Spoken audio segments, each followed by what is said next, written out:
having a good evening. We are missing the bumper music, and so we're not certain about breaks and in between, but we will do what we can to keep the show hopefully in sync with everything that's been set up here on TFR. We appreciate all of you joining us. Honored again to be here with my good friend and co-host Rob Skiba for a continuation of the Genesis Revisited series. Rob, how are you doing, brother? I'm doing good, man. How are you? I'm doing good as well. I'm glad to be finally rid of that kidney stone. Everybody, anybody that's ever had one knows how discomforting those are. But did want to ask you about any updates on any film festivals or any word on the ones that Chicago and Seattle that had just gone down the last time we talked? Yeah, we did really well in Seattle. We got nominated. We didn't win, but we took 4 nominations. We got Best Short Film Under 15 Minutes, nominated for Best Director, Short Film, Best Soundtrack, and Best Animated Short. So considering it was a secular international festival with a lot of competition, there were a ton of other videos that were submitted for it. I still take it as a win. And that's to get as far as being nominated with that much competition. That's pretty sweet in a secular market at that. So right, nomination and acknowledgement. I mean, that's huge in and of itself. So yeah, I mean, it's sure. Like nominated for Academy Award is almost as good as getting one. Right. Yeah. So we take that as a win. We've got some coming up at the end of this month. There's a Christian Family Film Festival, I believe, and we've been selected as finalists for that. So awesome. Judging on that when it occurs. And then I think the next one after that is either in August or September, and it's the Christian Media Association one here in Dallas, actually. And I think we got a nomination, if I'm not mistaken. I think we got finalists or something for an Austin Film Festival that's coming up as well. So, yeah, it's cranking, pretty much everywhere we've been so far. That's fantastic. And I'm very intrigued to find out as far as the Christian Film Festival and, the relation with giants and to see how they respond to that, Yeah, well, so far with the interaction that I've had with people, in fact, Tim Shields is the founder of the Christian Media Association. He started it here in Dallas back in it was 2009 or 10, I believe. And they used to have Christian Media Association chapters here in Dallas. And at that time, I was the chairman of the scriptwriting committee.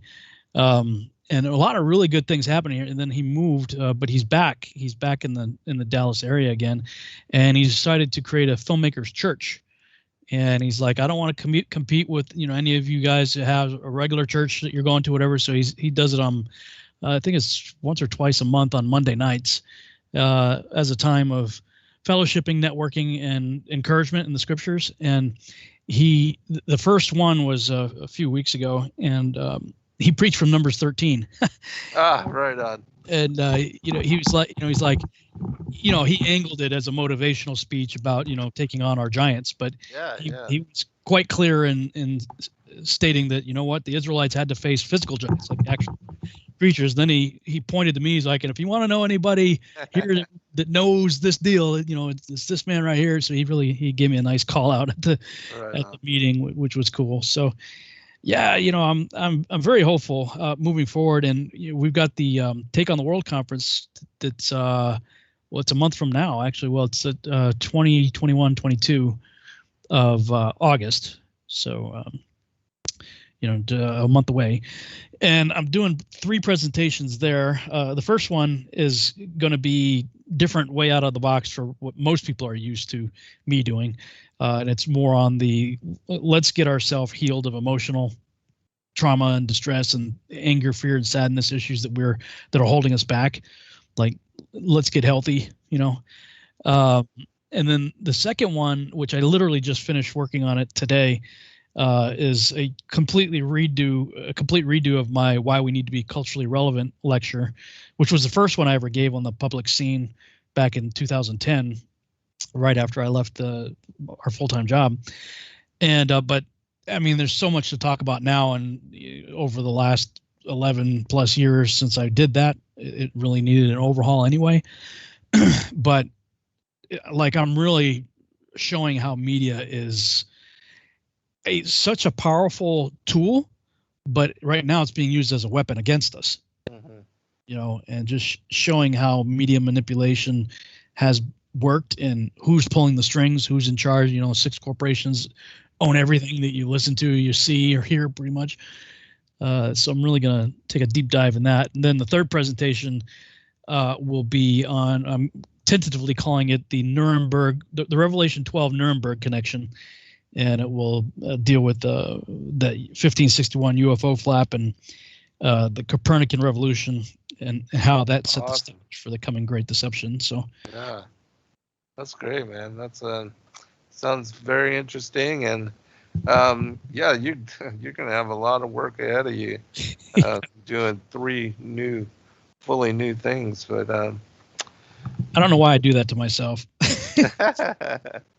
Well, you've got a lot to say, Well, that's the problem, though, man. Like, and lately, the conference people, have been very gracious to me in terms of allotment of time and stuff like that. I mean, even at the what was it, the Flattoberfest a couple of years ago now, I guess. They're like, yeah, however long you need. I'm like, okay. It was a little over 3 hours long. They put me at the end of the night, so I'm gonna try to keep it in the 2-hour ballpark, but no promises. Right. Because there's so much. I mean, that's the hardest thing. And what I do when I create my presentations is I just do a brain dump, and then I'm like, okay, that's a 5-hour presentation. I got to hack this. Yeah. Hacking it away till I get it down to a reasonable duration. One thing leads to another, for sure. Oh man! And the second comic book is really coming along well. Sweet. Yeah, we're I did a whole bunch of CGI panel layouts for the sake of the storyboard for my artist a couple weeks ago. I was like, I'm going to just knock a whole bunch of mounts to get ahead on that, so they can crank away on it. Drawing, basically redrawing what I submit to them. But they're catching up real quick, man. Like I was 4 pages ahead, and now I'm only 2 pages ahead. I'm like, oh man, that could be. And then I got 6 more pages to do after that. And that'll be done. But it's coming along beautiful. It looks so good. That's awesome.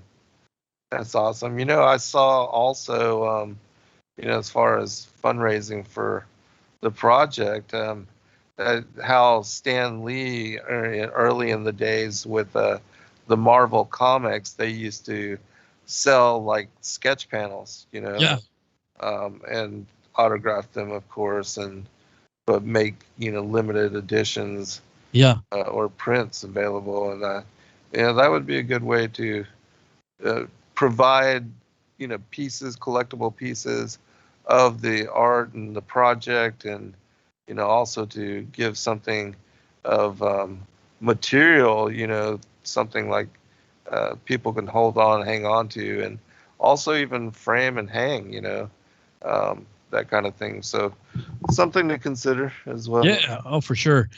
Jig Grant came through town. Was it 2 days ago, I think? He and his wife and baby. And we had a really, really cool chat. So we got to get together on our brainstorm session again on the crypto side. Oh, yeah. I've got some other things to say, too. Yeah, we had a really, really, really good talk.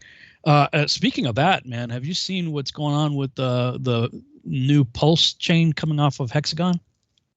No. What's this guy? Richard Hart, I think is his name. The guy. Oh yeah, okay, yeah. Hex, yeah. Yeah, he's getting ready to fork it, and I think it's going to be called Pulse. But so whatever you have, it's automatically you're going to get the same amount in Pulse. But like it's shot through the roof just recently. I mean, I got in at 0.0087 something of a penny, and I think it went up to like 17 cents or something just recently. Wow! So it's really doing well. That's amazing. Kind of. Well, I mean, now's the time. It's like I'm like, well, get a little bit more, just kind of sock it away, you know. Just sit on it. Yeah. That's great. Yeah, lots of interesting things going on. Meanwhile, the rest of the world's going completely insane. Yeah, right. Man, yeah, that's the way it is. I just saw something that was so ridiculous. Kamala Harris was quoting the Bible to try to get people to get the pokey poke, saying that, you know, to get the pokey poke is, you know, the Bible says love your neighbor, and there's no greater way to do that than to get the pokey poke. I'm like, oh my gosh, like that's like so pathetic, right?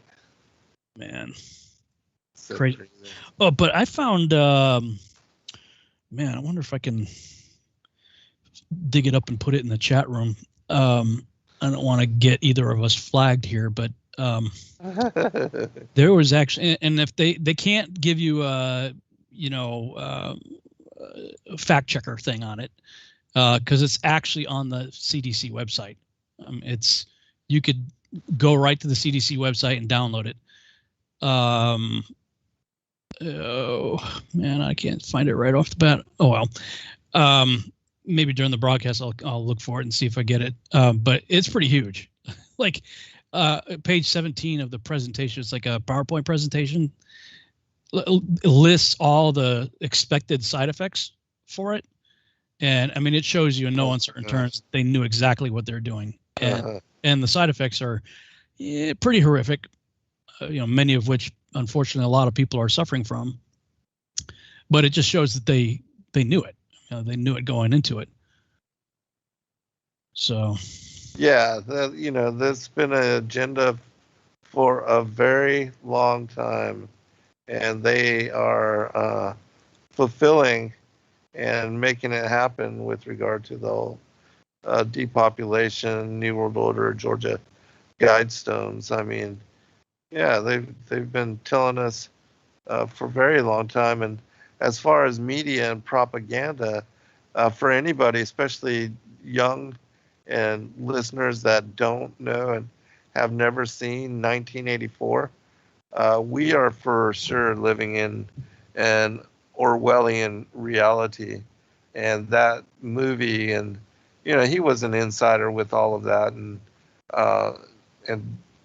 ahead of his time, and showing what they were desiring, rule with impunity, and how they control all thought, brainwash everybody into believing and thinking a certain way. And this is, especially over the last 4 years, this has come to the forefront as far as fake news and, just propaganda, and how media and newscasts are created and disseminated, and then they parrot the same thing. You can go from local channel to local channel in different cities and states, and they say basically the same thing, just different anchors and different hosts. But all that is contrived, controlled, manipulated. Completely. Have you looked into the Vanguard BlackRock deal?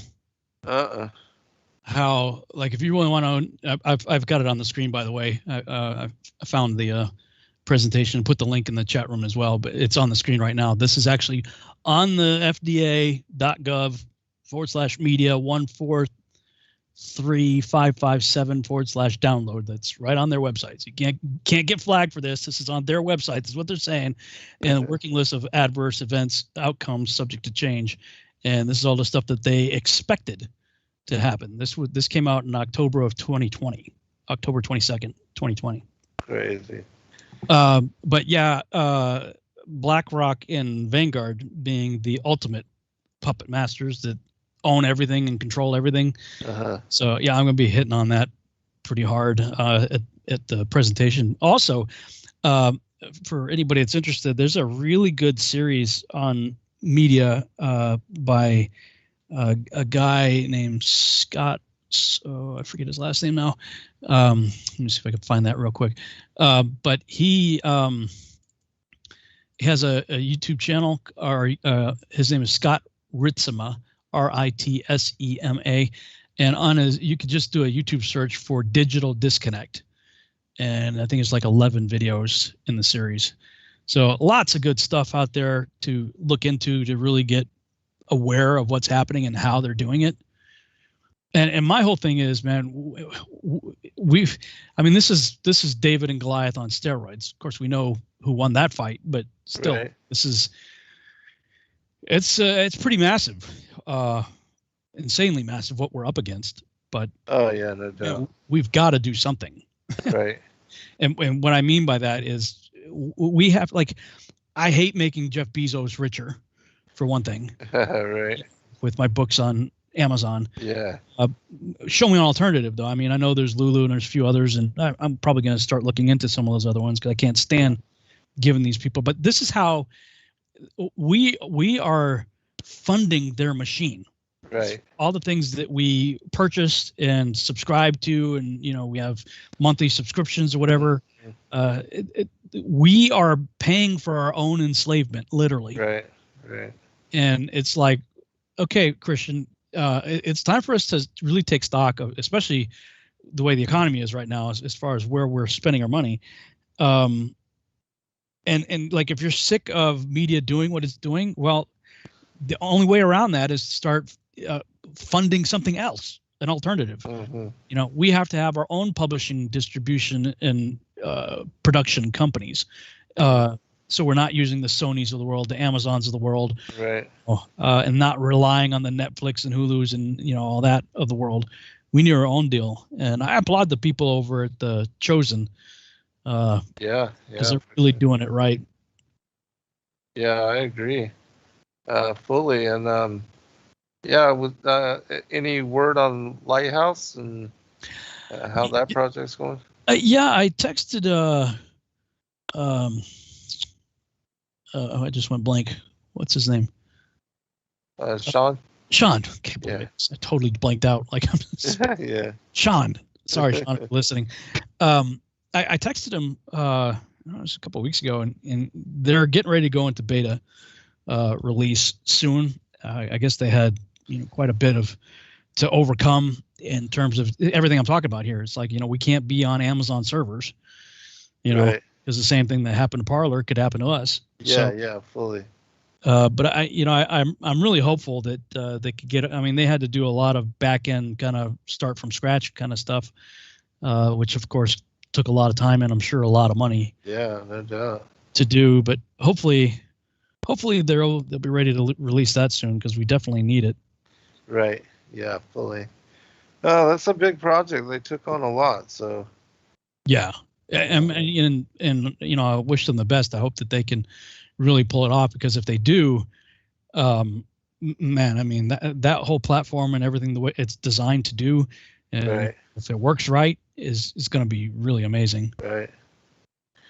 Yeah, it could definitely be a game changer, especially for our community and those of us that have been and still are utilizing and putting out content, because with YouTube and Google and Facebook, there's censoring everything and just wiping out people's entire life work just in one night. I mean, it's pretty horrible. Everything it is absolutely horrible. Hope you've been backing up all your stuff. I need to back up some more recent stuff.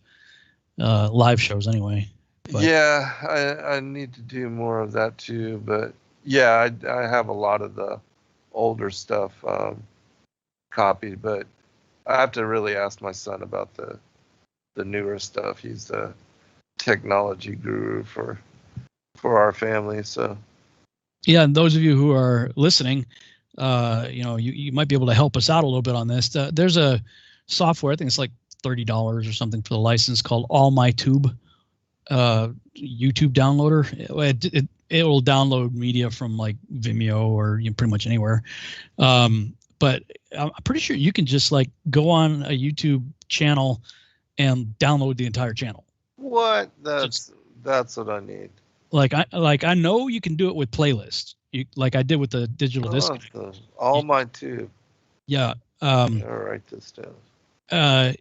Yeah, I'm pretty sure you could go to like somebody's YouTube channel and then click on videos, and then paste that URL into all my tube, and I'm pretty sure it will grab the whole. I know it will do it with playlists. I think it'll do it with just the video link, but like this has really helped me out. Is anytime I find a cool playlist that I like, you just copy the URL to the playlist. Awesome. And 50 videos or whatever just automatically will download, and it'll put it in a folder by the name of the playlist. Cool. So those of you out there who want to help us out, and for your own benefit, you might want to do it anyway. To get it. Our stuff. If something happens to Zen or I or any of your other favorite YouTube video guys out there or gals, we may miss a couple. Right. I forgot to download that one. There's a lot. Yeah. We could put a SOS out. Hey, anybody got this episode? And then somebody else could say, hey, yeah, I downloaded it. Yeah, exactly. So we come together because it's that's awesome. Pretty insane out there now. Yeah, and that would be a great way to upload to I think they just changed, but like the one that you do, the other one, library and other sites. Yeah, library, BitChute, some of the others. Yeah. Yeah, to have all that, to actually upload to all that, but yeah, okay. Well, when we come back from break, I know we're just a few minutes out. Do you remember where we were and what we were going into? Yeah, I hope you got some water nearby because you're going to be doing a lot of reading. Oh, goodness. Okay. I pretty much read the whole show last time. Yeah, I know. And I knew that this was coming. So. Yeah, I read a lot from Joshua and got us caught up in Genesis. And then I read from the King James, I read Genesis 45, I believe. Oh, right. You ended with that. Yeah. So, but in the few minutes before we go to break, I can put something else up on the screen that you were going to address. We talked about briefly, and that is the issue of the 430 years. Oh, yeah. Yeah. Let me go ahead and pull that up. I've got it up on the screen right now, a chart that I made about 10 years ago or so. That in Galatians 3:17, Paul states that there was 430 years between the covenant of Abraham and the law given to Moses. And right. 75 when he made the covenant with him. Moses was 80 when he received the law. And I showed that, and so the 430, the extra 30 years is waiting for Isaac to be born. Yes. And so the 400 years starts with Isaac, and it ends with the giving of the law. But from the time of the giving of the covenant with Abraham to the giving of the law on Mount Sinai was 430 years. So, but every preacher I've ever heard says, oh, the Israelites were slaves in Egypt for 400 years. I'm like, no one's even in Egypt for 400 years. Right. It's 215 years from Abraham to Joseph being sold into slavery.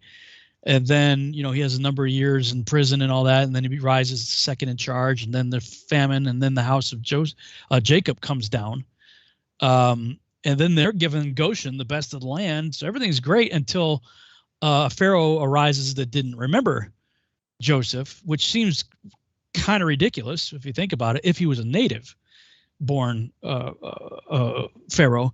But Isaiah 52 says, 52:3-5, for thus saith the Lord, ye have sold yourself for naught, and ye shall be redeemed without money. For thus says the Lord, my people went down aforetime into Egypt to sojourn there, and the Assyrian oppressed them without cause. So that Pharaoh that showed up that didn't remember Joseph had to have been a foreigner, which is why he wasn't up to date on the history of the land that he was about to conquer and rule. Because if he was a native-born Pharaoh, that'd be like us forgetting, one of our presidents existed, right. Within 100 years or so, So that really opened up my eyes to a lot of things, that they were actually only slaves. Best I can figure is on the low end, 80 years, and the high end, 100. They may have gone just before Moses' birth or right about the time of Moses' birth, where they say the Hebrews are proliferating so much, like, well, kill the babies, right? And then Moses is put in the river. So they weren't slaves in Egypt. That's the bottom line for 400 years, and that probably take us to the break. And okay. After the break, I'll share a couple things that I had sent to you that cover this and are confirming witnesses. So, out of the mouths of 2 or 3 witnesses shall the truth be established. And I did find 2 in different books and different accounts. So, cool. Yeah, we'll cover that. All right. Well, very cool. Yeah, let me see.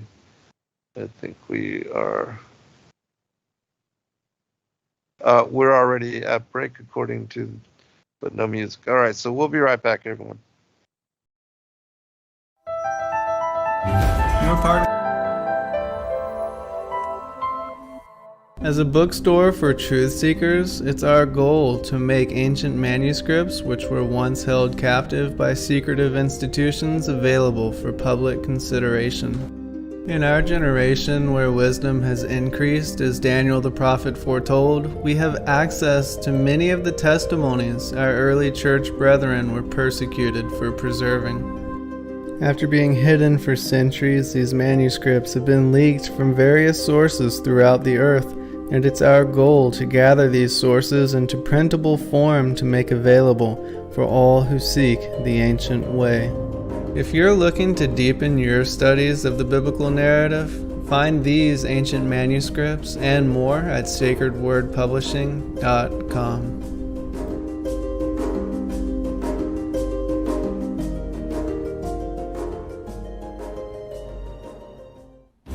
Your partnership with Sacred Word Publishing goes further than the publishing of ancient manuscripts and weekly video content. You also make a huge impact across the earth in orphanages in Myanmar, India, Uganda, and Kenya. Your support is crucial for the development of the ecclesia of real truth seekers.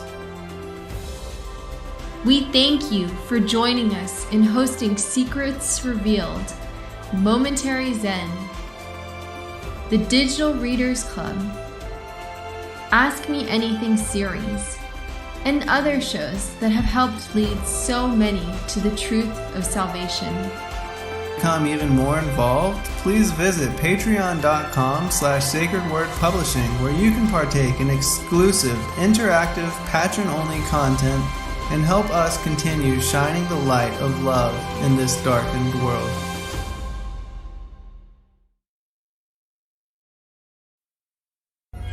Every day, questions arise. Are the stories in the Bible true? What if I told you that there are hundreds of confirming witnesses, which give intricate detail to the stories in the Bible? Have you ever found yourself deep in the rabbit hole with questions that no one seemed to have the answers to? Check out swpcalendar.com to see when to join us next for our Ask Me Anything series with author and researcher Zen Garcia, as he sheds light on the mysteries which have us all searching together.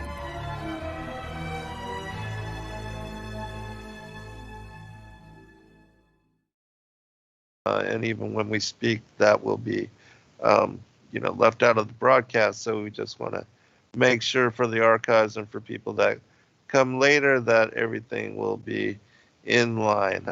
But with regard to the 430 years, I will share a couple of things here.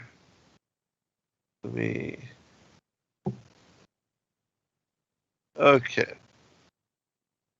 And then I'll tell you where they're from after I read, because it's at the end. Why should I risk the safety of my person, seeing that I know not whether Israel possesses merits making them worthy of redemption? I have reckoned up the years with care, and I have found that but 210 have elapsed since the covenant of the peace is made with Abraham. And at that time thou didst ordain 400 years of oppression for his seed. But God overturned all his objections. He spake to Moshe, saying, I will be with thee. Whatever thou desirest I will do, so that the redemption will in very truth be realized through me in accordance with my promise to Jacob.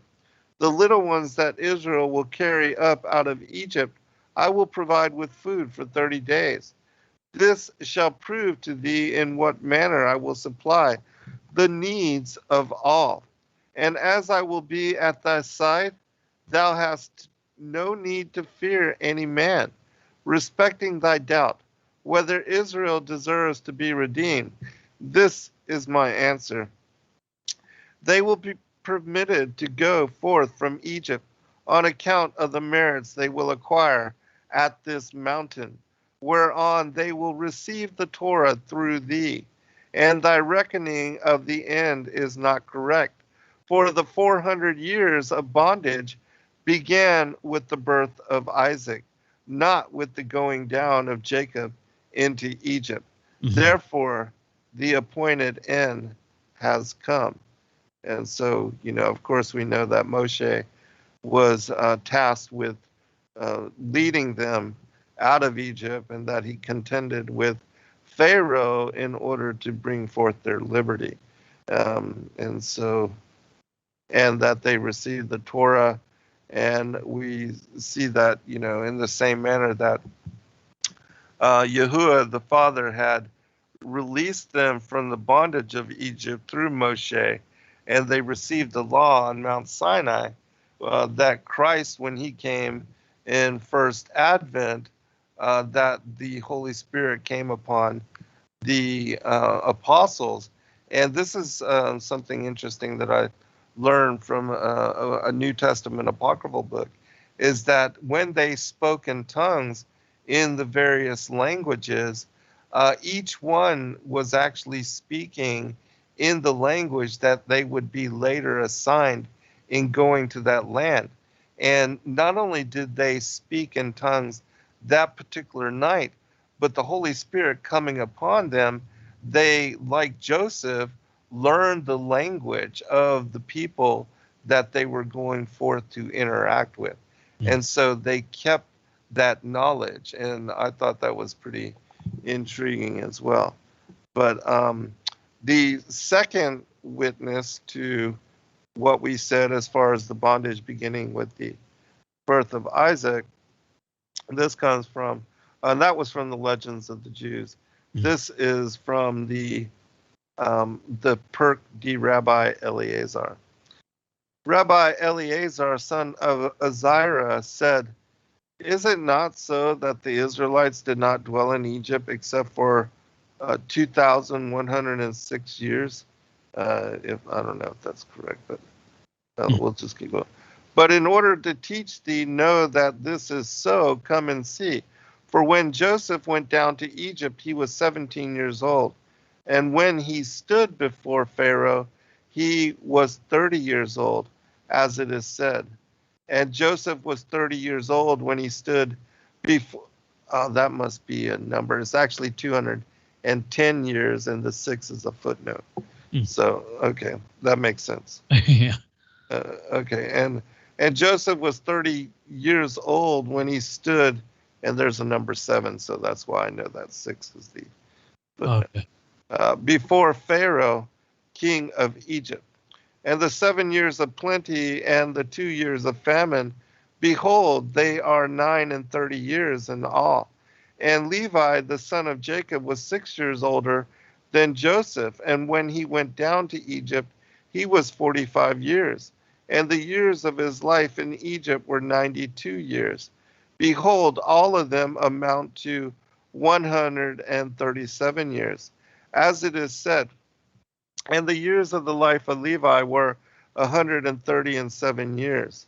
On his going down to Egypt, his wife bare unto him Jochebed, his daughter, as it is said, and the name of Amram's wife was Jochebed. And she was 130 years when she bare Moshe, as it is said. And Moshe was 80 years old when he stood before Pharaoh. Behold, the total is 210 years in all. And thus it says, and they shall serve them, and they shall afflict them 400 years. And so, just as you said, according to these scriptures, that bondage begins with the birth of Isaac, and they were only literally in the land of Egypt for 210 years. Yeah, exactly. Yeah. Yeah, and I had seen something that it's, in the original, you don't have vowel markings or punctuation. Mm-hmm. And that it really kind of depends on how it's been a long time since I look at it, but something about where you put the punctuation or how you translate it, like that they will be sojourners and suffer persecution 400 years. So in other words, like both activities will take place within the 400 years, sojourning in a land that's not your own and being afflicted, and other than Shechem, which is the plot of land that they purchased, and, the cave of Machpelah, a few chunks of land, they were in land that was the Canaanite land, it was not their own. And you might even say that Canaan was a district of Greater Egypt, under the rule of Egypt, let's say, that, Egypt was the world superpower at the time. So all other nation states were subservient to Egypt, in that sense. Right. But yes. But they weren't physical, whips to the back, slaves doing anything for 400 years. That's right. Not the case. Yeah. Yeah, not at all. And actually, I do have one other confirming witness here. This is a short passage as well. It says, Rabbi Eleazar, the son of Arak, said to them, the Holy One, blessed be he, said this to Abraham only at the hour when he had seed. As it is said, thy seed shall be a stranger in a land that is not theirs. From the time when Isaac was born until Israel went forth from Egypt, 400 years elapsed. Rabbi Yochanan, son of Zakkai, said to him, verily it is written, now the sojourning of the children of Israel, which they sojourned in Egypt, was 430 years. He answered him, saying, 210 years Israel abode in Egypt, and 5 years before Jacob came to Egypt, there were born unto Joseph the fathers of the two tribes, Manasseh and Ephraim, and they belonged to the Israelites. Behold, we have 215 years of days and nights. This equals 430 years. For the Holy One, blessed be he, reduced the time for the sake of the merit of the patriarchs, for they are the mountains of the world, and for the sake of the merit of the mothers, for they are the hills of the world. And concerning them the scriptures say, the voice of my beloved, behold, he cometh, leaping upon the mountains and slapping over the hills. And so, yeah, that's 3 witnesses to that. There you go. So enough of that preaching the Israelites were slaves in Egypt for 400 years. It's not true. Right. And it has nothing to do with the year 1619 either. Out loud. All right. So you got to read the Targum version of Genesis 45 and anything, I guess, maybe Legends of the Jews that might catch us up. Okay, let me go share the Targum here.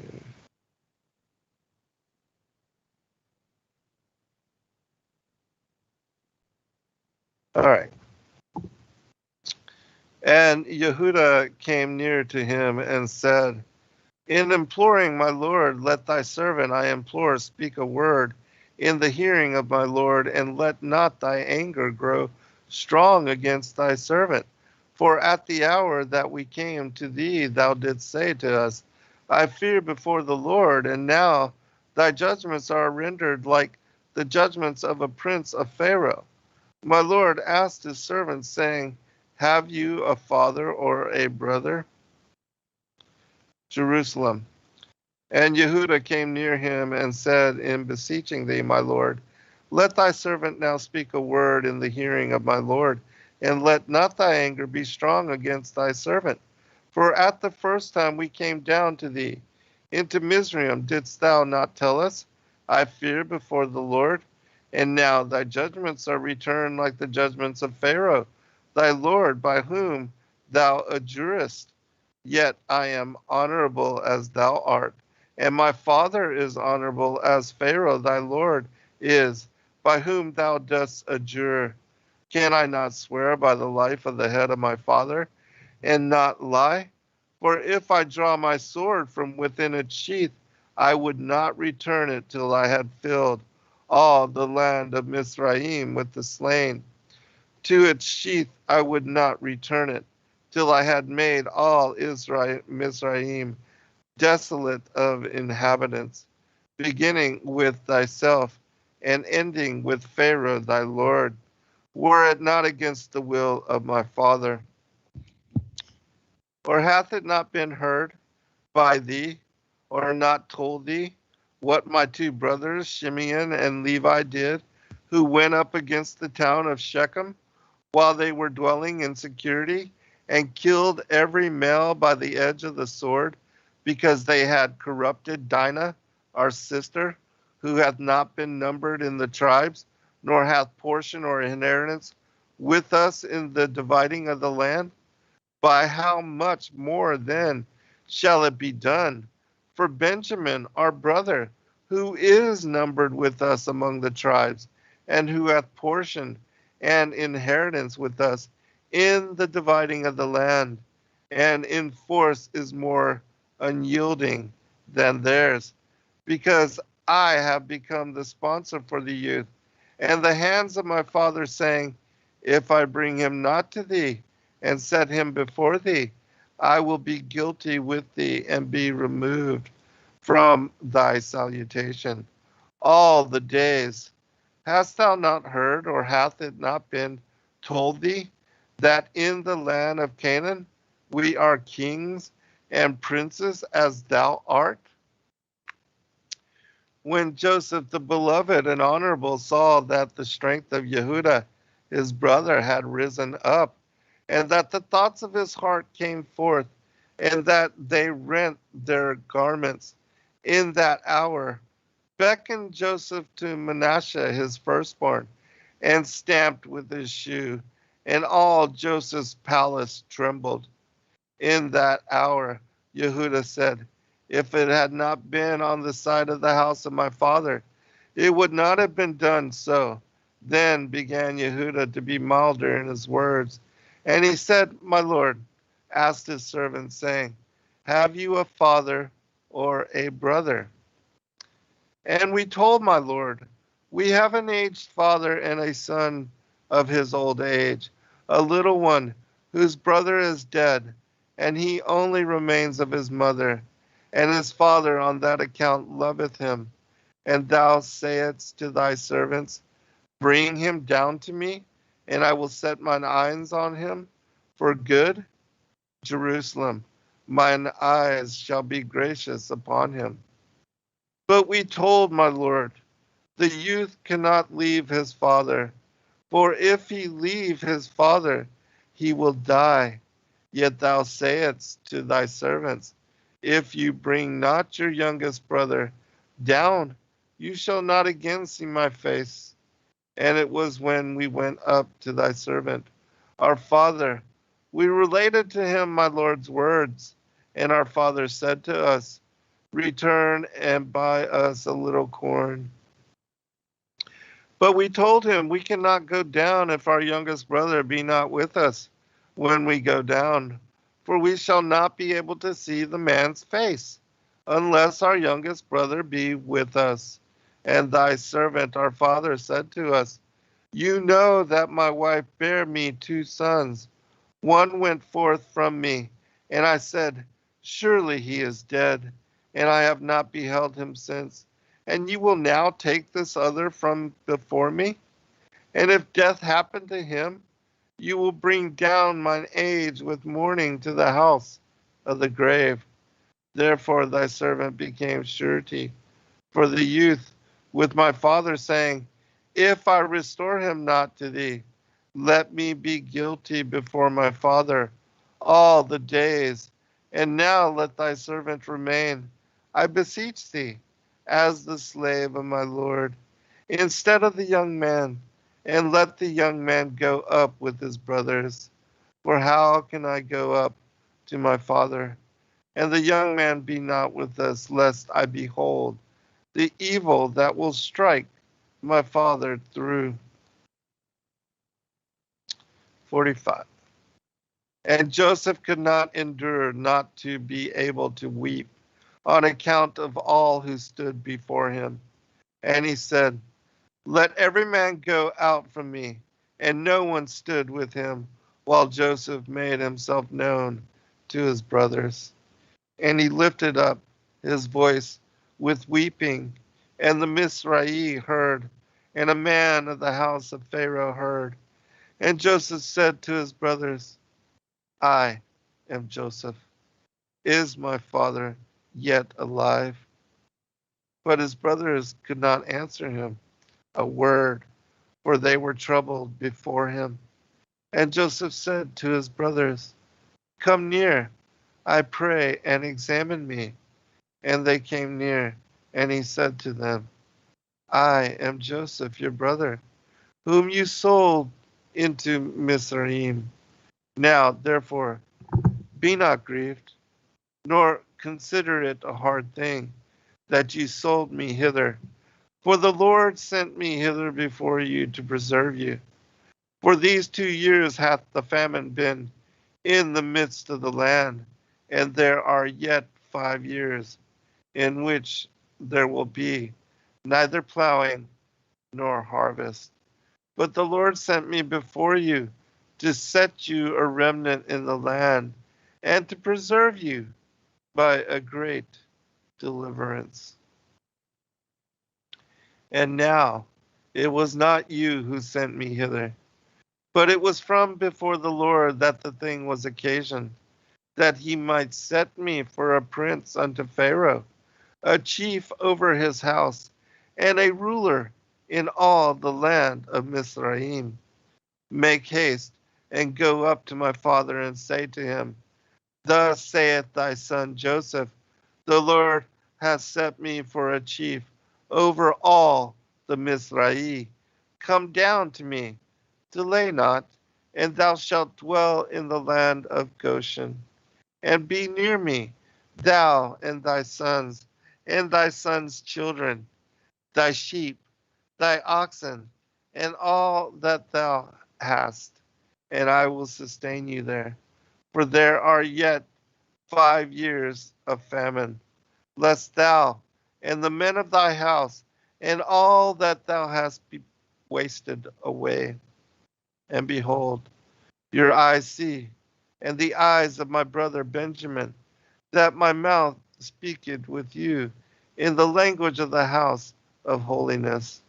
And you must show my father all the honor I have in Mizraim, and all my greatness which you see, and hasten my father hither. And he bowed himself upon his brother Benjamin's neck, and wept, because it would be that the house of holiness should be builded in the portion of Benjamin, and be twice destroyed.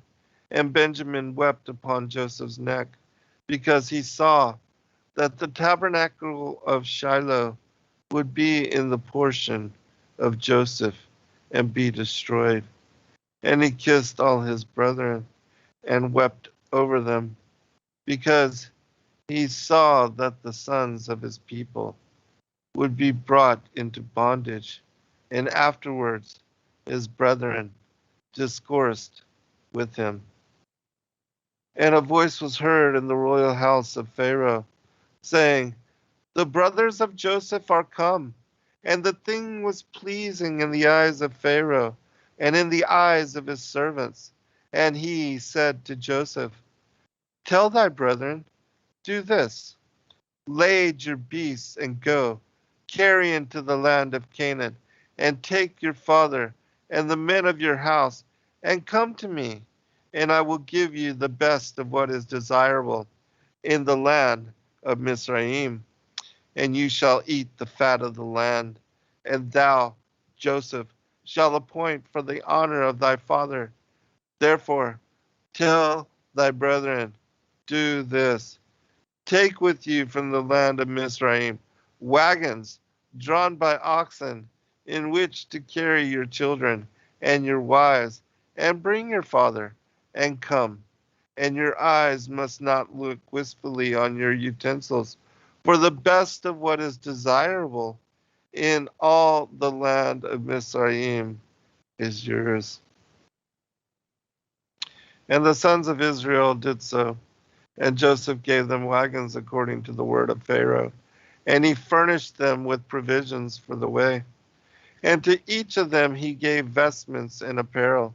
But to Benjamin he gave 300 shekels of silver, and 5 vestments for apparel.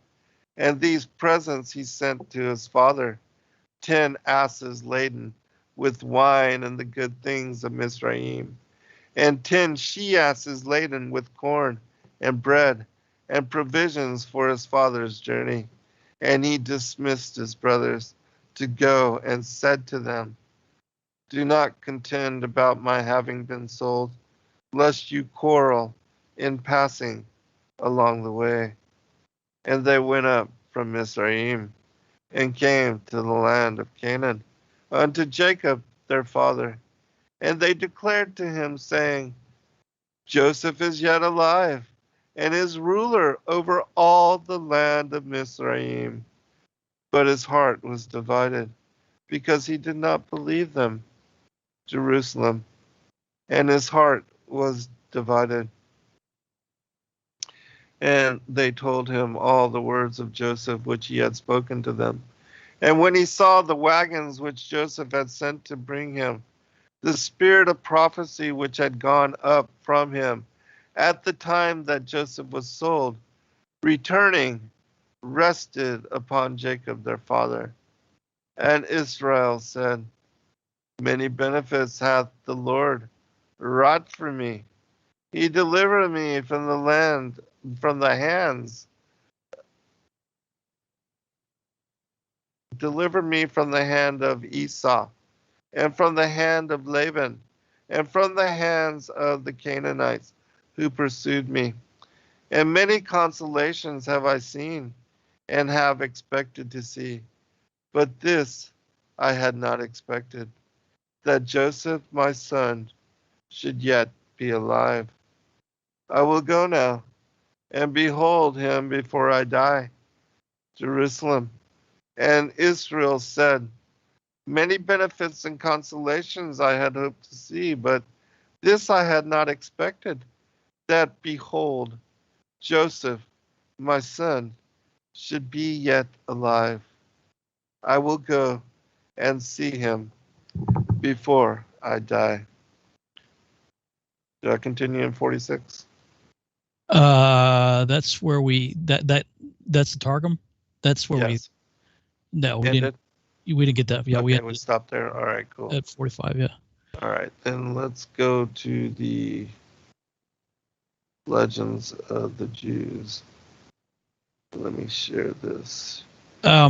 As you do that, something that's being discussed in the chat room that I've frankly had the same question myself. How did they end up with like 600,000 Israelites from 70 people in 215 years?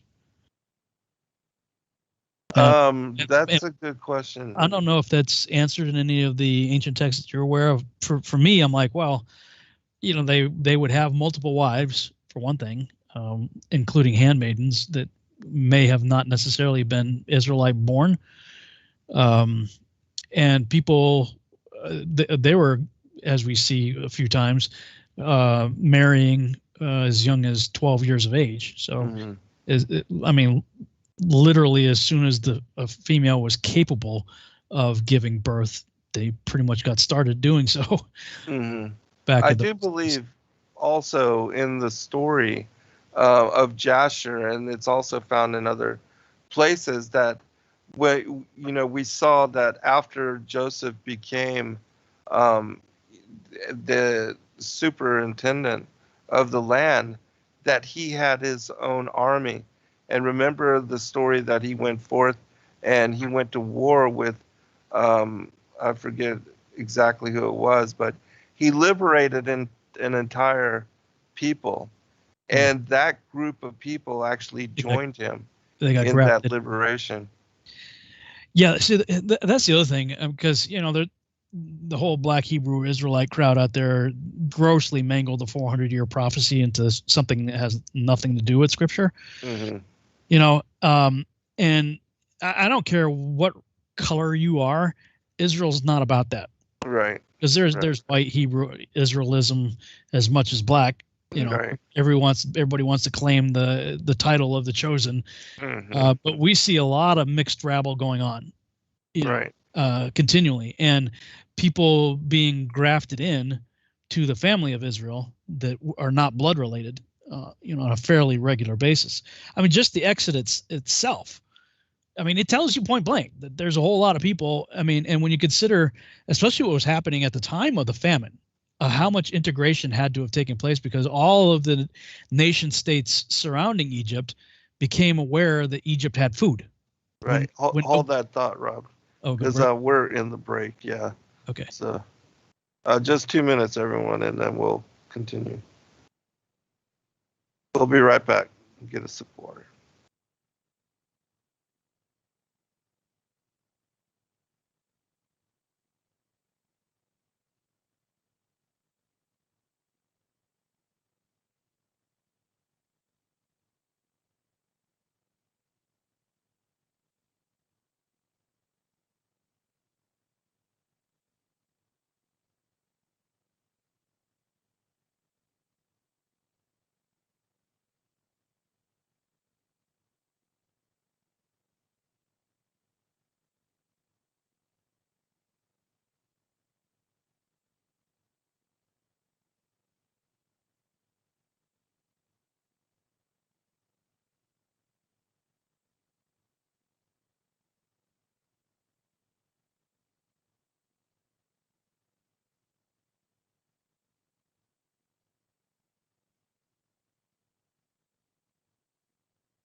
$50 seconds.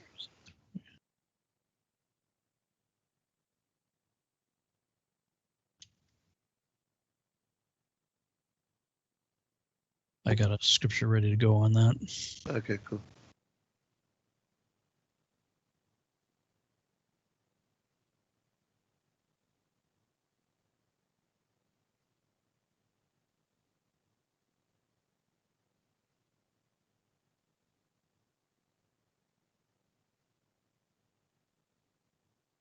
$15 seconds.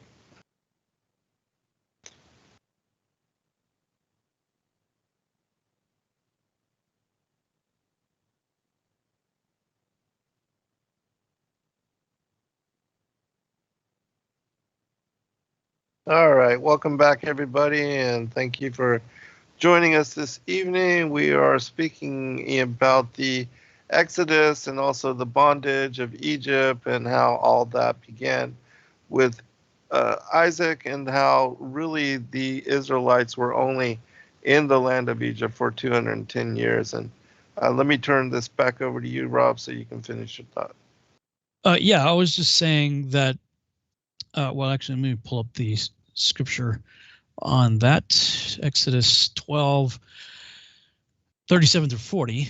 The children of Israel sojourned from Ramses to Succoth, about 600,000 on foot that were men beside children, and a mixed multitude went up also with them. So the 600,000 includes the mixed multitude. Yes. With them, and flocks and herds, even very much cattle. And they baked unleavened cakes of the dough which they brought forth out of Egypt, for it was not leavened, because they were thrust out of Egypt and could not tarry, neither had they prepared for themselves any victual. The verse that destroys the black Hebrew Israelite movement right here. For the sojourning of the children of Israel who dwelt in Egypt was 430 years.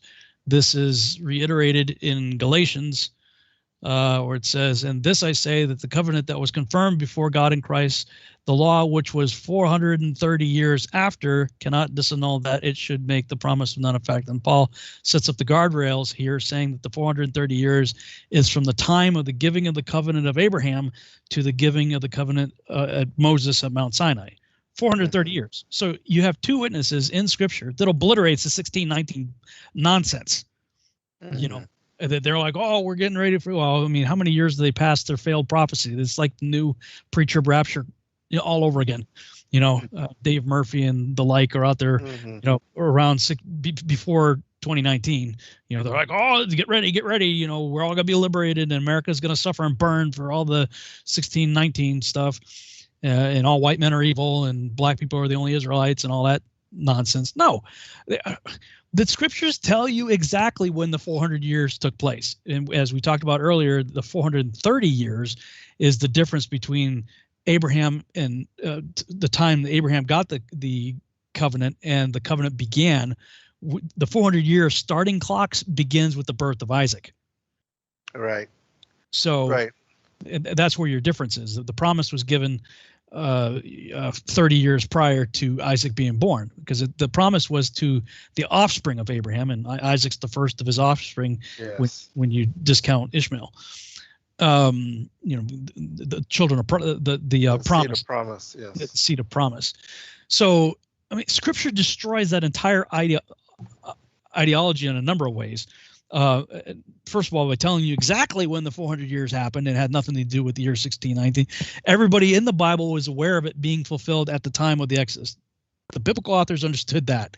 But also, if you want to get into the color argument, you got a mixed multitude right here. Mixed. It's not about melanin. It's not about color. You know, so whether you believe they're all white or whether you believe they're all black, this verse destroys it right here. I'm so sick of it. I mean, they're all over the place, these people. Yeah, and you know, for a long time, to be fair, for a long time, it was the white crowd, you know, saying that, you know, white people, that the United Kingdom and the United States is Ephraim and Manasseh, and you know, it's all white people. And now everybody's saying it's all black people. It's a mixed multitude, people. Stop it. You know, and if this doesn't obliterate the argument, Romans chapter 7 through 11 does. You know, in Ephesians, if you're a New Testament person, Romans, Ephesians, and Galatians destroys the entire doctrine. You know, what is 1619 for those of us that don't know? 1619 was the year that the slave trade began, to the exporting of black people from Africa to the United States to begin the slave trade here, which incidentally was black people selling black people. Right, yeah. So, and you know, this is like Dante Fortson and that whole crowd. You know, they're all over all this stuff, and it's like, because for the longest time they're all about Ham was black. You know, Ham was the black man, and because of me saying that Ham's wife had Nephilim seed, they're saying you're cursing all black people. I'm like, no, I have never said that, never believed that, don't teach that. That's not. But they were like, well, Ham's black, you're saying his wife was Nephilim, so you're saying to all black people. I'm like, no, you're putting those words in my mouth. I never said that. I don't believe that.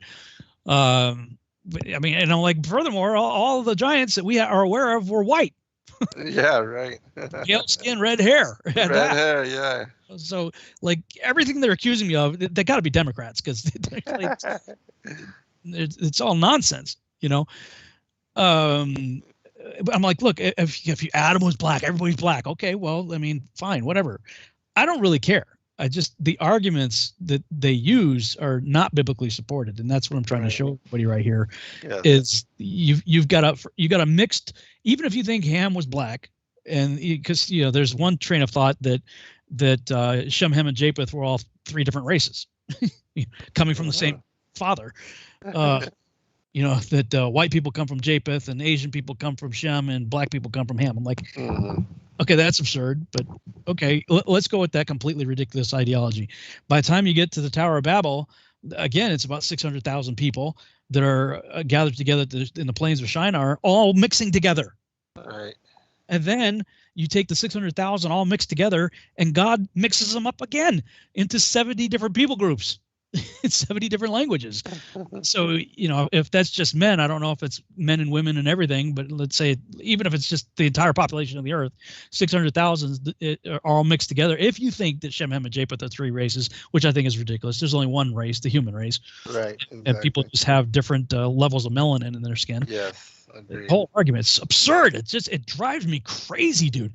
But Tower of Babel obliterates that.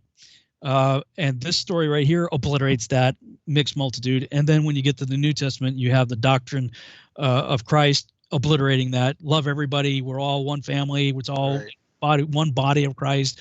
The hand shouldn't say to the foot, hey, I'm darker than you. I have no need of you. It's the whole thing is ridiculous. And these are just some of the scriptures that prove how stupid that whole is.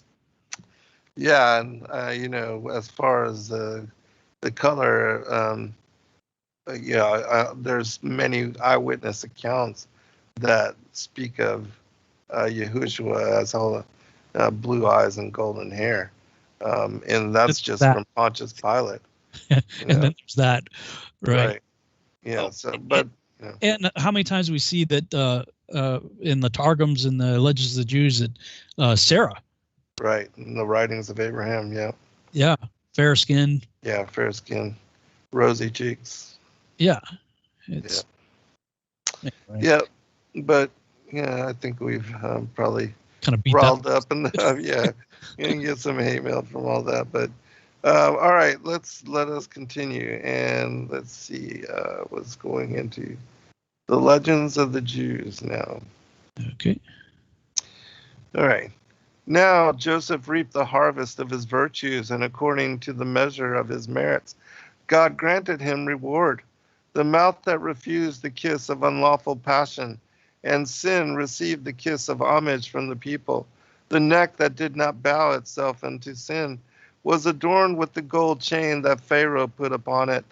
The hands that did not touch sin wore the signet ring that Pharaoh took from his own hand and put upon Joseph's. The body that did not come in contact with sin was arrayed in vestures of byssus. The feet that made no steps in the direction of sin reposed in the royal chariot, and the thoughts that kept themselves undefiled by sin were proclaimed as wisdom. Joseph was installed in his high position, invested with the insignia of his office. With solemn ceremony, the king took off his signet ring from his hand and put it upon Joseph's hand, and arrayed him in princely apparel, and set a gold crown upon his head, and laid a gold chain about his neck. Then he commanded his servants to make Joseph to ride in his second chariot, which went by the side of the chariot wherein sat the king. And he also made him to ride upon a great and strong horse of the king's horses. And the servants conducted him through the streets of the city of Egypt. Musicians, no less than 1,000 striking cymbals, and 1,000 blowing flutes, and 5,000 men with drawn swords, gleaming in the air, formed the vanguard. 20,000 of the king's grandees, girt with gold embroidered leather belts, marched at the right of Joseph, and as many at the left of him. The women and the maidens of the nobility looked out of the windows to gaze upon Joseph's beauty, and they poured down chains upon him, and rings and jewels, that he might but direct his eyes toward them. Yet he did not look up, and as a reward God made him proof against the evil eye, nor has it ever had the power of inflicting harm upon any of his descendants. Servants of the king preceding him and following him burnt incense upon his path, and cassia, and all manner of sweet spices, and strewed myrrh and aloes wherever he went. 20 heralds walked before him, and they proclaimed, "This is the man whom the king hath chosen to be the second after him. All the affairs of the state will be administered by him, and whoever resisteth his commands or refuseth to bow down to the ground before him, he will die the death of the rebel against the king and the king's deputy. Without delay, the people prostrated themselves, and they cried, Long live the king, and long live the deputy of the king. And Joseph, looking down from his horse upon the people and their exultation, exclaimed, his eyes directed heavenward, The Lord raiseth up the poor out of the dust, and lifted up the needy from the dunghill. O Lord of hosts, blessed is the man that trusteth in thee. After Joseph, accompanied by Pharaoh's officers and princes, had journeyed through the whole city of Egypt and viewed all there was therein, he returned to the king on the selfsame day. And the king gave him fields and vineyards and a present, and also 3,000 talents of silver, and 1,000 talents of gold, and onyx stones, and bdellium, and many other costly things. The king commanded, moreover, that every Egyptian give Joseph a gift, else he would be put to death. A platform was erected in the open street, and there all deposited their presents. And among the things were many of gold and silver, as well as precious stones, carried thither by the people, and also the grandees, for they saw that Joseph enjoyed the favor of the king. Furthermore, Joseph received 100 slaves from Pharaoh, and they were to do all his bidding. And he himself acquired many more, for he resided in a spacious palace. 3 years it took to build it. Special magnificence was lavished upon the hall of state, which was his audience chamber, and upon the throne fashioned of gold and silver and inlaid with precious stones, whereon there was a representation of the whole land of Egypt and of the river Nile. And as Joseph multiplied in riches, so he increased also in wisdom. For God added to his wisdom, that all might love and honor him. Pharaoh called him Zaphanath Paneah, he who can reveal secret things with ease, and rejoiced the heart of man therewith. Each letter of the name Zaphanath Paneah has a meaning too. The first, Zadi, stands for Zophah, seer, Pe for Pode, redeemer, Nun for Nabi, prophet, Ta for Tomek, supporter, Pe for Poder, interpreter of dreams, Ayin for Arum, clever, Nun for Nabon, discreet, and Het for Hakam, wise. The name of Joseph's wife pointed to her history in the same way. Asenath was the daughter of Dinah and Hamor, but she was abandoned at the borders of Egypt, only that people might know who she was. Jacob engraved the story of her parentage and her birth upon the gold plate fastened around her neck. The day on which Asenath was exposed, Potiphar went walking with his servants near the city wall, and they heard the voice of a child. At the captain's bidding, they brought the baby to him, and when he read her history from the gold plate, he determined to adopt her. He took her home with him and raised her as his daughter. The Aleph in Asenath stands for On, where Potiphar was priest. The Samek for Satira, hidden, for she was kept concealed on account of her extraordinary beauty. The Nun for Nohamet, for she wept and entreated that she might be delivered from the house of the heathen Potiphar, and the Ta for Tamah, the perfect one, on account of her pious, perfect deeds. Asenath had saved Joseph's life while she was still an infant in arms, when Joseph was accused of immoral conduct by Potiphar's wife and the other women, and his master was on the point of having him hanged. Asenath approached her foster father, and she assured him, under oath, that the charge against Joseph was false. Then spake God, As thou livest, because thou didst try to defend Joseph, thou shalt be the woman to bear the tribes that he is appointed to beget. Asenath bore him 2 sons, Manasseh and Ephraim, during the 7 years of plenty. For in the time of famine, Joseph refrained from all indulgence in the pleasures of life. They were bred in chastity and fear of God by their father, and they were wise and well instructed in all knowledge and in the affairs of state, so that they became the favorites of the court and were educated with the royal princes.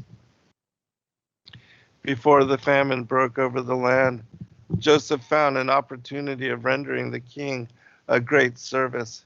He equipped an army of 4,600 men, providing all the soldiers with shields and spears and bucklers and helmets and slings. With this army, and aided by the servants and officers of the king, and by the people of Egypt, he carried on a war with Tarshish in the first year after his appointment as viceroy. The people of Tarshish had invaded the territory of the Ishmaelites, and the latter, few in number at that time, were sore pressed, and applied to the king of Egypt for help against their enemies.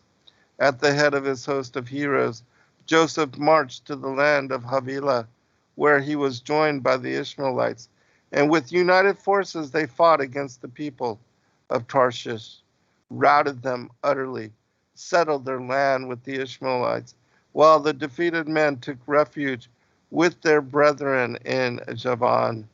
Joseph and his army returned to Egypt, and not a man had they lost. In a little while, Joseph's prophecy was confirmed that year, and the 6 following years were years of plenty. And as he had foretold, the harvest was so ample that a single ear produced 2 heaps of grain. And Joseph made circumspect arrangements to provide abundantly for the years of famine. He gathered up all the grain, and in the cities situated in the middle of each district, he laid up the produce from round about, and had ashes and earth strewn on the garnered food from the very soil on which it had been grown. Also he preserved the grain in the ear, all these being precautions taken to guard against rot and mildew. The inhabitants of Egypt also tried, on their own account, to put aside a portion of the superabundant harvest of the 7 fruitful years against the need of the future. But when the grievous time of dearth came, and they went to their storehouses to bring forth the treasured grain, behold, it had rotted and become unfit for food. The famine broke in upon the people with such suddenness that the bread gave out unexpectedly as they sat at their tables. They had not even a bite of bran bread. Thus they were driven to apply to Joseph and beseech his help, and he admonished them, saying, Give up your allegiance to your deceitful idols, and say, Blessed is he who giveth bread unto all flesh. But they refused to deny their lying gods, and they betook themselves to Pharaoh, only to be told by him, Go unto Joseph, what he saith to you, do. For this Pharaoh was rewarded. God granted him long life and a long reign, until he became arrogant, and well-merited punishment overtook him. When the Egyptians approached Joseph with the petition for bread, he spoke, saying, I give no food to the uncircumcised. Go hence and circumcise yourselves, and then return hither. They entered the presence of Pharaoh, and complained to him regarding Joseph, but he said as before, Go unto Joseph. And they replied, We come from Joseph, and he hath spoken roughly unto us, saying, Go hence and circumcise yourselves. We warned thee in the beginning that he is a Hebrew, and would treat us in such wise. Pharaoh said to them, O ye fools, did he not prophesy through the Holy Spirit and proclaim to the whole world that there would come 7 years of plenty, to be followed by 7 years of dearth? Why did you not save the yield 1 or 2 years against the day of your need? Weeping, they made reply, The grain that we put aside during the good years hath rotted. Pharaoh, have ye nothing over the flour of yesterday? The Egyptians, the very bread in the basket rotted. Pharaoh, why? The Egyptians, because Joseph willed thus. Pharaoh, O ye fools, if his word hath power over the grain, making it to rot when he desireth to rot, then also must we die, if so be his wish concerning us. Go therefore unto him, and do as he bids you. This goes back to something we were talking about in the previous, I think it was the last broadcast, about Pharaoh being young. Mm-hmm. Right, yeah. Some of his responses, I mean, he was wise. Right, yes. He was a wise person, but he now whenever I see any of his interaction, I see him as a young boy saying it, basically. It makes sense. Yeah. And especially since they said of Joseph that he was a father unto Pharaoh. Yeah. Yeah. Which is pretty wild, because Joseph was what, 7? Yeah, he was still young, yeah. A teenager when he arrived. Mm-hmm. Right. Yeah, I think it said he was like 30 or something. Well, yeah, when he was made in charge. Yeah. Because he was in prison for what, 15 20 years? So, whatever. Yeah, a long time. That, and then to Potiphar, so all that. Yeah. All right.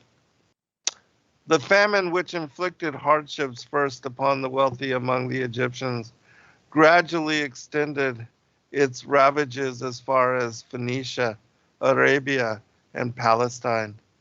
Though the sons of Jacob, being young men, frequented the streets and the highways, yet they were ignorant of what their old home-keeping father Jacob knew, that corn could be procured in Egypt. Jacob even suspected that Joseph was in Egypt. His prophetic spirit, which forsook him during the time of his grief for his son, yet manifested itself now and again in dim visions, and he was resolved to send his sons down into Egypt. There was another reason. Though he was not yet in want, he nevertheless had them go thither for food, because he was averse from arousing the envy of the sons of Esau, and Ishmael by his comfortable state. For the sons of Esau and Ishmael, for the same reason, to avoid friction with the surrounding peoples, he bade his sons not appear in public with bread in their hands, or in the accoutrements of war, and as he knew that they were likely to attract attention on account of their heroic stature and handsome appearance, he cautioned them against going to the city altogether through the same gate, or indeed showing themselves altogether anywhere in public, that the evil eye be cast upon them. The famine in Canaan inspired Joseph with the hope of seeing his brethren. To make sure of their coming, he issued a decree concerning the purchase of corn in Egypt as follows. By order of the king and his deputy and the princes of the realm, be it enacted that he who desireth to buy grain in Egypt may not send his slave hither to do his bidding, but he must charge his own sons therewith. An Egyptian or a Canaanite that had bought grain, and then selleth it again, shall be put to death, for none may buy more than he requireth for the needs of his household. Also, who cometh with 2 or 3 beasts of burden, and loads them up with grain, shall be put to death at the gates of the city of Egypt.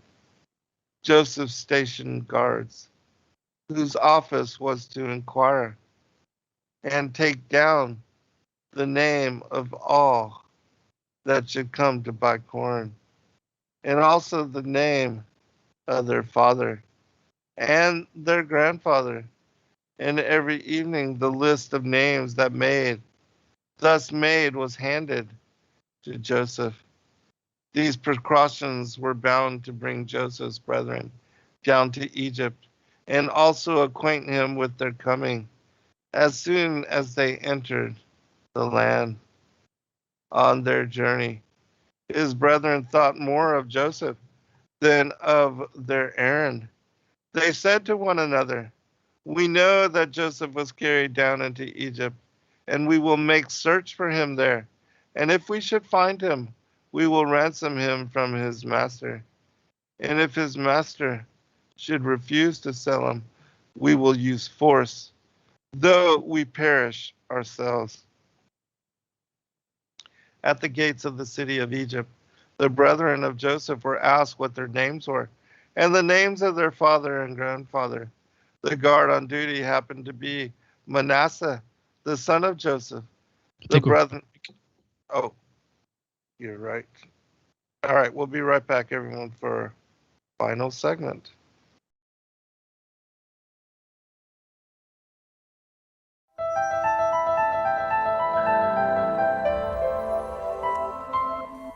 As a bookstore for truth seekers, it's our goal to make ancient manuscripts which were once held captive by secretive institutions available for public consideration. In our generation, where wisdom has increased as Daniel the prophet foretold, we have access to many of the testimonies our early church brethren were persecuted for preserving. After being hidden for centuries, these manuscripts have been leaked from various sources throughout the earth, and it's our goal to gather these sources into printable form to make available for all who seek the ancient way.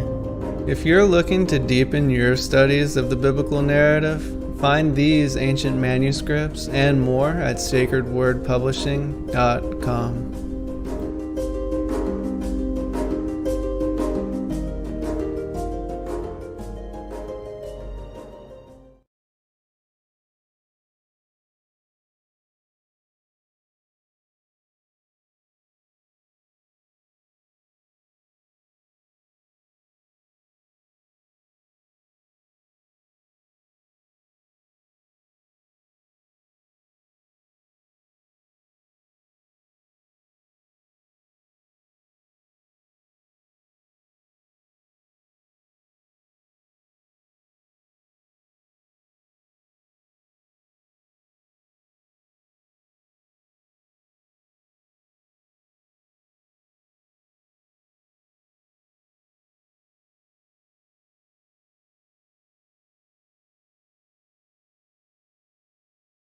Back, everybody, for our final segment.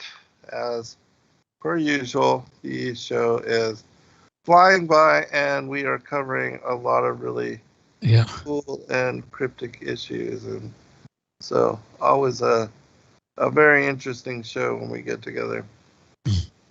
Any comment before we move on? No, this is following pretty close to the Joshua narrative, it looks like. Yeah. Well, I mean, we've seen that. I mean, the Legends of the Jews really does follow very much in parallel with Joshua. A lot, yeah. There are often, a few details that do come forth, but yeah, they are definitely parallel, confirming witness for one another, which is awesome. Yeah. All right, continuing. At the gates of the city of Egypt, The brethren of Joseph were asked what their names were, and the names of their father and grandfather. The guard on duty happened to be Manasseh, the son of Joseph. The brethren submitted to being questioned, saying, "Let us go into the town, and we shall see whether this taking down of our names be a matter of taxes. If it be so, we shall not demur. But if it be something else, we shall see tomorrow what can be done in the case." On the evening of the day, they entered Egypt. Joseph discovered their names in the list which he was in the habit of examining daily. And he commanded that all stations for the sale of corn be closed except one only. Furthermore, even at this station, no sales were to be negotiated unless the name of the would-be purchaser was first obtained. His brethren, with whose names Joseph furnished the overseer of the place, were to be seized and brought to him as soon as they put in appearance. But the first thought of the brethren was for Joseph, and their first concern to seek him. For 3 days they made search for him everywhere, even in the most disreputable quarters of the city. Meantime, Joseph was in communication with the overseer of the station kept open for the sale of corn, and hearing that his brethren had not appeared there, he dispatched some of his servants to look for them. But they found them neither in Mizraim, the city of Egypt, nor in Goshen, nor in Ramses. Thereupon he sent 16 servants forth to make a house-to-house search for them in the city. And they discovered the brethren of Joseph in a place of ill fame, and haled them before their master. A large crown of gold on his head, apparelled in byssus and purple, and surrounded by his valiant men. Joseph was seated upon his throne in his palace. His brethren fell down before him in great admiration of his beauty, his stately appearance, and his majesty.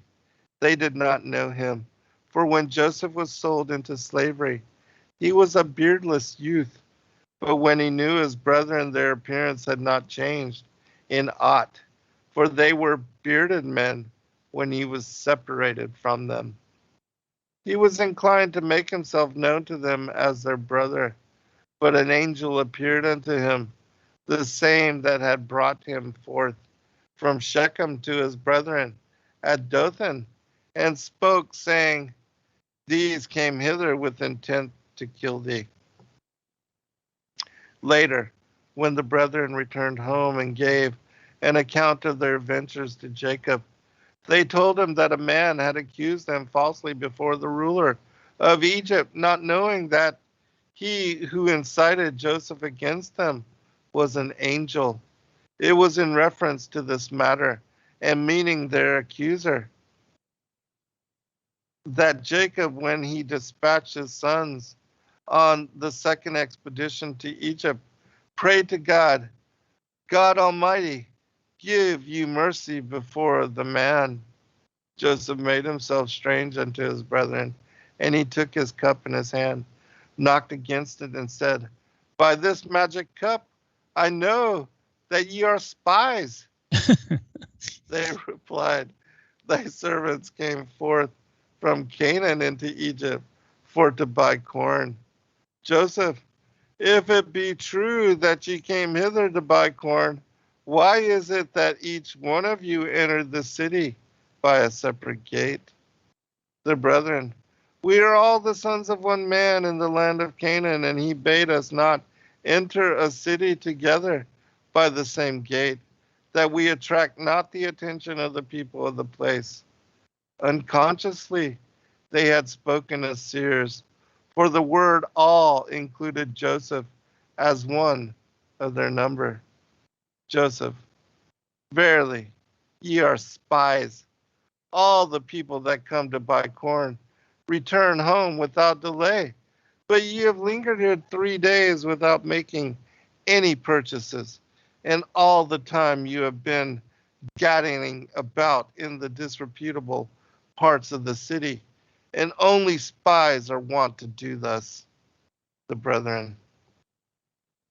We, thy servants, are 12 brethren, the sons of Jacob, the son of Isaac, the son of the Hebrew Abraham. The youngest is this day with our father in Canaan, and one hath disappeared. Him did we look for in this land, and we looked for him even in the disreputable houses. Joseph, have ye made search in every other place on earth? And was Egypt the only land left? And if it be true that he is in Egypt, what should a brother of yours be doing in a house of ill fame? If indeed ye are the descendants of Abraham, Isaac, and Jacob, the brethren, we did hear that some Ishmaelites stole our brother and sold him into slavery in Egypt. And as our brother was exceedingly fair in form and face, we thought he might have been sold for illicit uses. And therefore, we searched even the disreputable houses to find him. That's a different take on it. That when I was reading it in Joshua, it sounded more like, well, he was a stud, so maybe he would be hanging out in the brothels or whatever. Mm-hmm. But that seems to indicate that because he was good looking and well favored, that they may have sold him into prostitution himself. Right. He was like a sex slave. Right. That's interesting. Yeah, that's very interesting. Yeah, because the fame and the beauty of Joseph is renowned in all these texts. Yeah, he might have been sold for illicit uses, that he was actually going to be used for that. That's interesting. Yeah, I remember in one of the texts it even said that Potiphar looked at him strangely. Yeah, we read that. I forgot what text that was, but I do remember that. We're like, what? Yeah. And that was kind of strange. That he was a little off, and then maybe that was why his wife was so needy. Right, exactly, yeah. Yeah, so crazy. All right, continuing. Joseph, you speak deceitful words when you call yourselves sons of Abraham.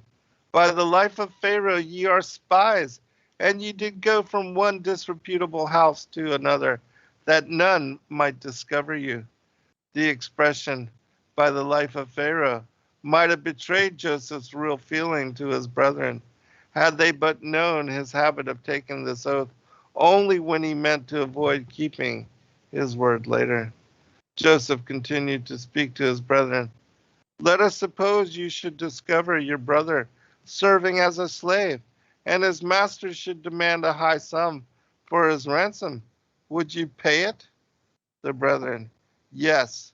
Joseph, but suppose his master should refuse to surrender him for any price in the world. What would you do?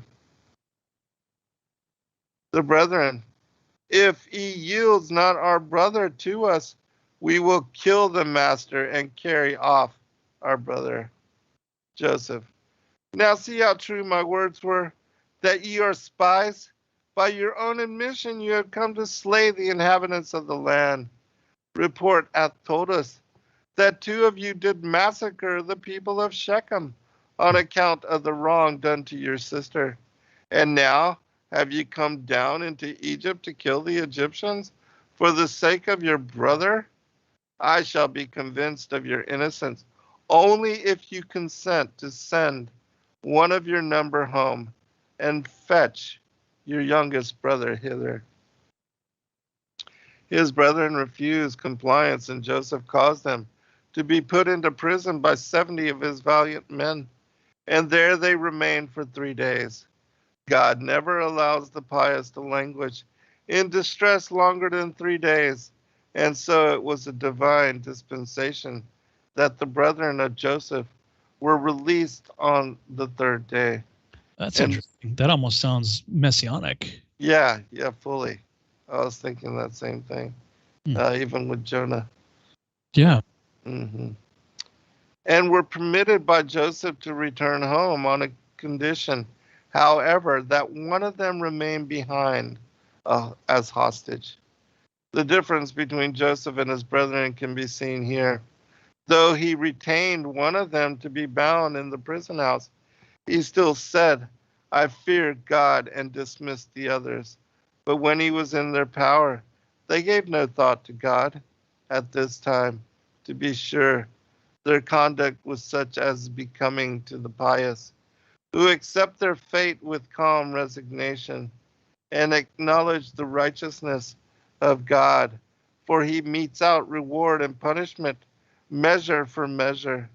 They recognized that their present punishment was in return for the heartless treatment they had dealt out to Joseph, paying no heed to his distress, though he fell at the feet of each of them, weeping and entreating them not to sell him into slavery.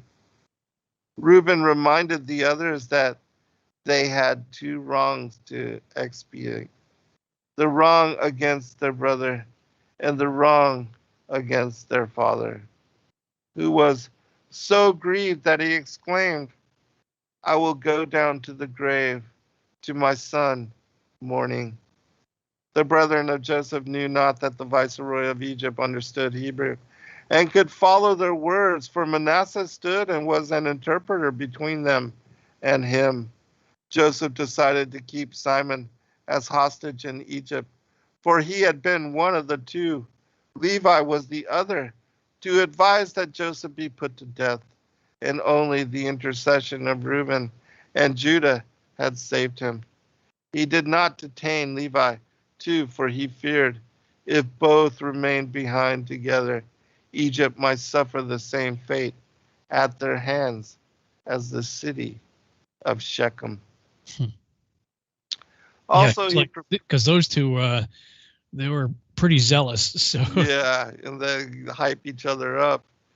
Yeah, and, I don't want to put these two together. That's a pretty right. That's a bad combination, right? And that zeal, appeared to be a genetic trait, because we see it in Pinchas, which was a Torah study we just did a week or two ago. His zeal, mm-hmm. and that's also cited by the Judas Maccabee. Right. Yeah. When he starts talking about these people. Mm-hmm. So it was like, Sheila calls it Operation Leverage, where we'll take something and, leverage it. Right. While that was a bit of a problem for Jacob, their zeal and what they did, Yahuwah's like, you know what? I can leverage that zeal and make them my priests, which they were the warriors. Right. Priests were. Yes, absolutely. All right. Continue. Also, he preferred Simon to Levi because Simon was not a favorite among the sons of Jacob, and they would not resist his detention in Egypt too violently. While they might annihilate Egypt as aforetime, Shechem, if they were deprived of Levi, their wise men and high priest. Besides, it was Simon that had lowered Joseph into the pit, wherefore he had a particular grudge against him. Nice. Payback.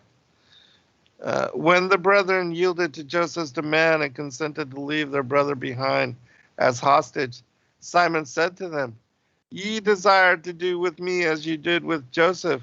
But they replied in despair, What can we do? Our households will perish of hunger. Simon made answer, Do as you will, but as for me, let me see the man that will venture to cast me into prison. Joseph sent word to Pharaoh to let him have 70 of his valiant men to aid him in arresting robbers. But when the 70 appeared upon the scene and were about to lay hands on Simon, he uttered a loud cry, and his assailants fell to the floor and knocked out their teeth. Pharaoh's valiant men, as well as all the people that stood about Joseph, fled affrighted. Only Joseph and his son Manasseh remained calmed and unmoved. Manasseh rose up, dealt Simon a blow on the back of his neck, and put manacles upon his hands and fetters upon his feet, and cast him into prison. the whole thing, I mean, it's almost like a scene from the Avengers or something. Like, or Hulk is like, right. And Manasseh just, he's a young guy. Like, he just bonks on the back of the head. Shut up, bonk. Yeah, especially when all the other ran affrighted. Yeah, and Simon's like, dude, that was not dealt by an Egyptian, but by one blank. So he yeah, exactly. He's like, whoa, okay, only one of my siblings could hit me like that. Right. After shaking off the stars. Nice. Joseph's brethren were greatly amazed at the heroic strength of the youth, and Simon said, "This blow was not dealt by an Egyptian, but by one belonging to our house." He was bound and taken to prison before the eyes of the other brethren of Joseph. But as soon as they were out of sight, Joseph ordered good fare to be set before him, and he treated him with great kindness. Joseph permitted his 9 other brethren to depart, carrying corn with them in abundance, but he impressed upon them that they must surely return and bring their youngest brother with them. On the way, Levi, who felt lonely without his constant companion Simon, opened his sack, and he espied the money he had paid for the corn. They all trembled, and their hearts failed them, and they said, "Where then is the loving kindness of God toward our fathers Abraham, Isaac, and Jacob, seeing that he hath delivered us into the hands of the Egyptian king, that he may raise false accusations against us?" And Judah said, "Verily, we are guilty concerning our brother. We have sinned against God in that we sold our brother and our own flesh. And why do ye ask? Where then is the loving kindness of God toward our fathers?" Reuben spoke in the same way. "Spake I not unto you, saying, Do not sin against the child, and ye would not hear? And now the Lord doth demand him of us. How can you say, Where then is the loving kindness of God toward our fathers, though you have sinned against him?" They proceeded on their journey home, and their father met them on the way.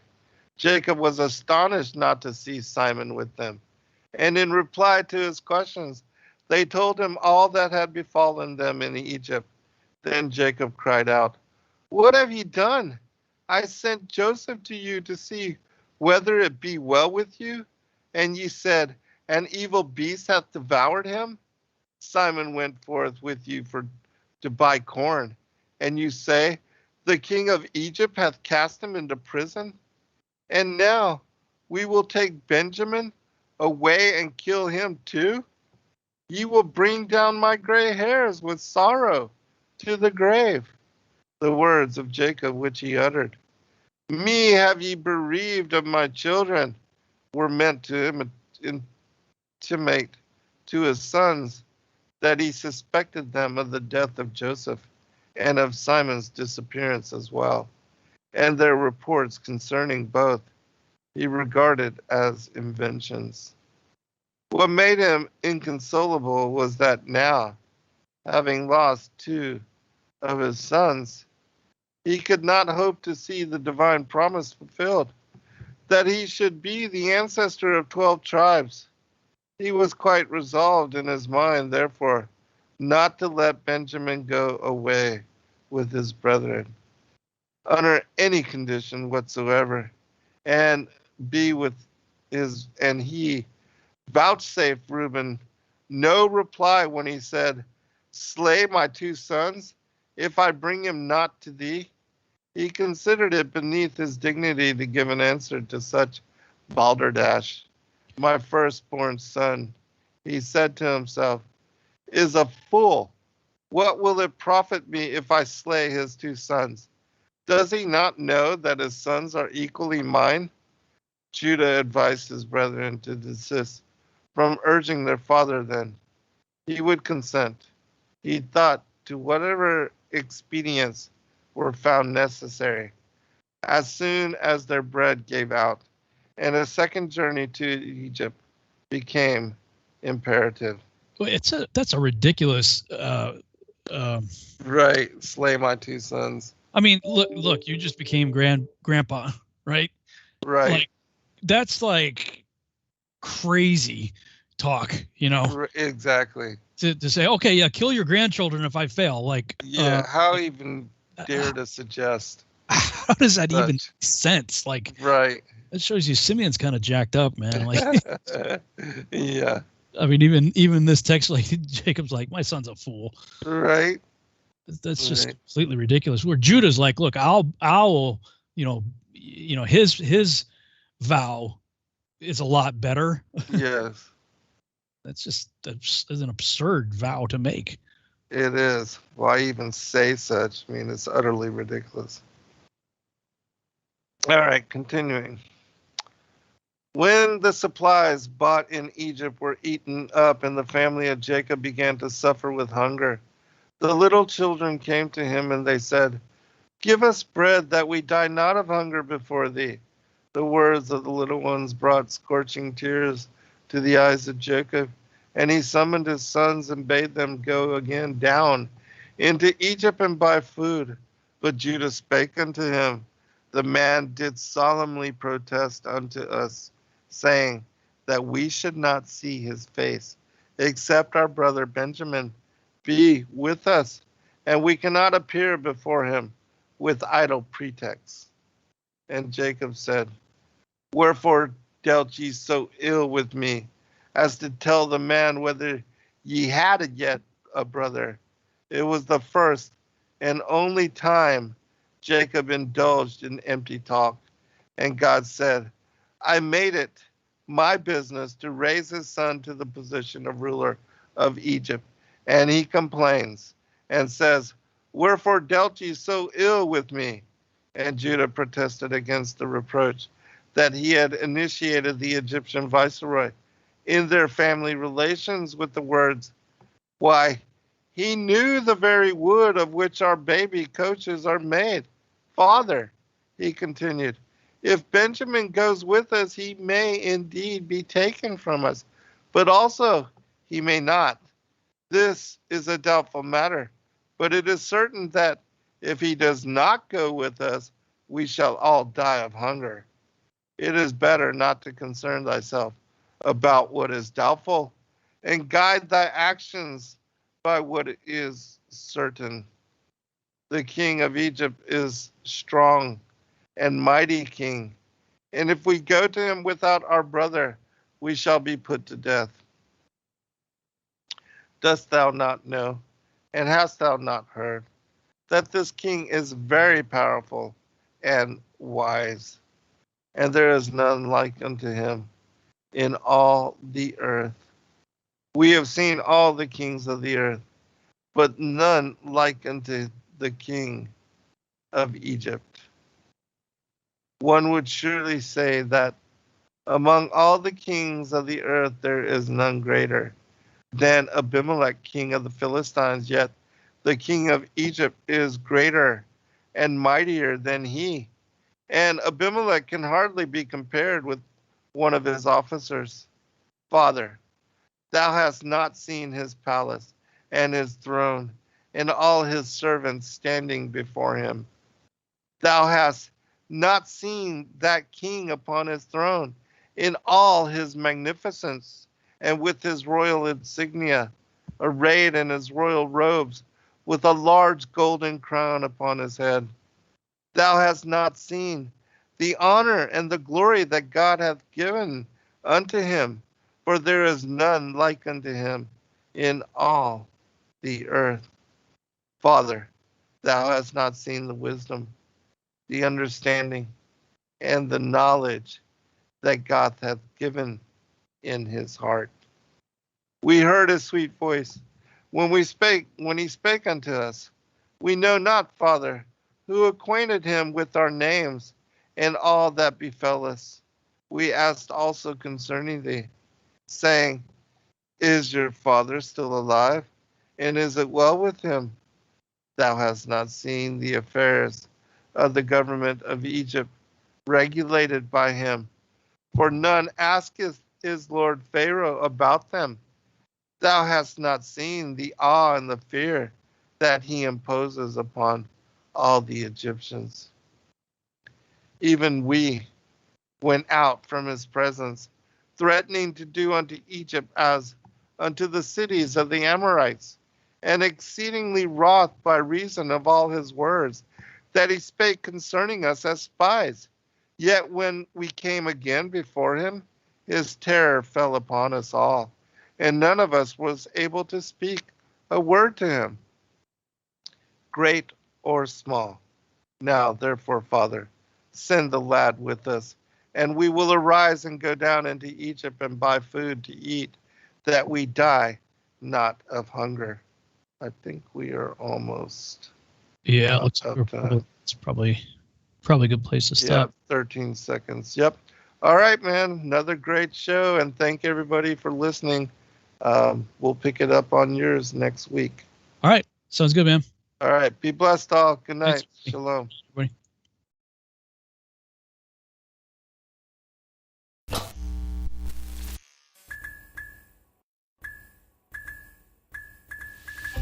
Thank you everybody for joining us for this video and this broadcast. We appreciate all of you and thank you for your patronage. Please do like and subscribe and share with your friends. God bless all of you in your seeking.